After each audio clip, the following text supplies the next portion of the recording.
Pak Bupati Pidijaya beserta dengan rombongan.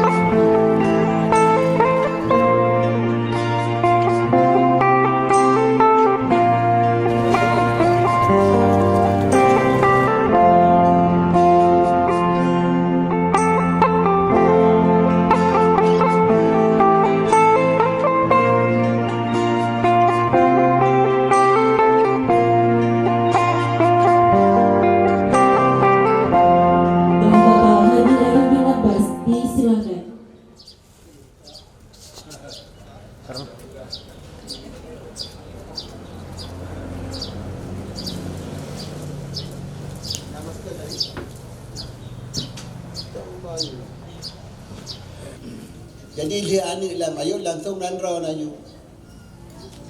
Makanya menyertai berat pendidikan. Pendidikan yang khusus memang urunci di rumah dan khusus ibu. Memang kita yang PDJ memandu insyaAllah hubungan kau lekut.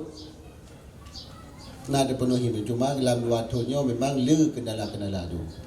Urunnya anak-anak yang ditembak draw ni, anaknya jalan-jalan pimpinan luka, makanya karakter anaknya kan mengantung mak draw dengan kadika.